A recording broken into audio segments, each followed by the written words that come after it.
Yo mga idol, kumusta?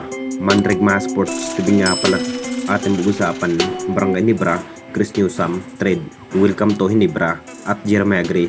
Bibitawan na ng Barangay Hinebra, pero bago nyo nga yan, kung bago pa lang sa aking channel, huwag mong kalimutan mag-subscribe at click ang notification bell para like kang updated sa ating latest upload pa natin.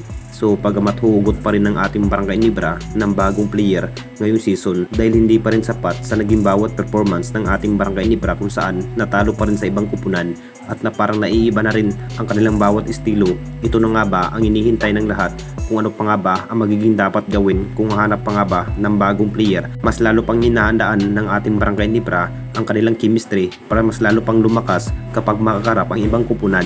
Tulad nga natin ni Tropang Giga at SMB, ang plano pa rin ni Alfrancis Chua mga idol. Kunin na nga ba ang nasabing star player ng Meralco ay walang iba kundi si Chris Newsome. Ito pa rin ang pangarap ng lahat na mapupunta ang nasabing player na si Chris Newsome sa kamay ng Barangay Hinebra. Naging big impact pa rin ang nasabing player na si Chris Newsome mga idol sa kanyang bawat outside shooting. Siya na rin ang dahilan kung bakit napapalakas nga ang Meralco. Pero malapit na rin may expire ang naging kontrata ni Chris Newsome sa kupunan ng Meralco. Desisyon pa rin ni Chris Newsome kung mag-renew pa nga ba ng bagong kontrata sa kamay ng Meralco dahil balak na rin ng Barangay Hinebra kunin itong si Chris Newsome. Desisyon pa rin ni Chris Newsome ang masusunod kung willing pa nga ba sa pag-offer ng Barangay Hinebra para sa nasabing star player. At dito na naman tayo sa isa pa nating balita. Jeremiah Gray, bibitawan na ng Barangay Hinebra. Alam na nating lahat, talagang naging big impact pa rin para sa nasabing player na si Jeremiah Gray. Bad news pa rin dahil sa kanyang natamong injury sa nasabing player.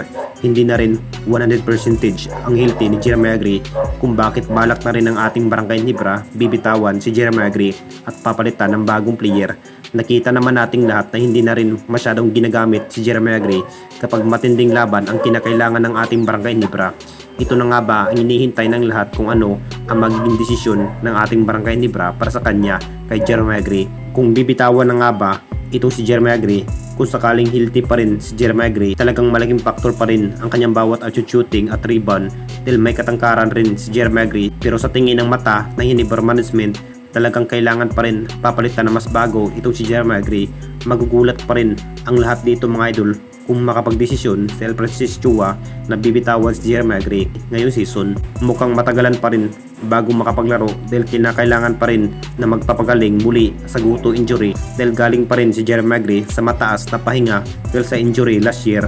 Another na injury na naman ang nasabing player na si Jeremiah Gray. Hinihintay pa rin ang lahat sa desisyon ng Hinebra management kung matutuloy pa nga ba sa pagbitaw kay Jeremiah Gray.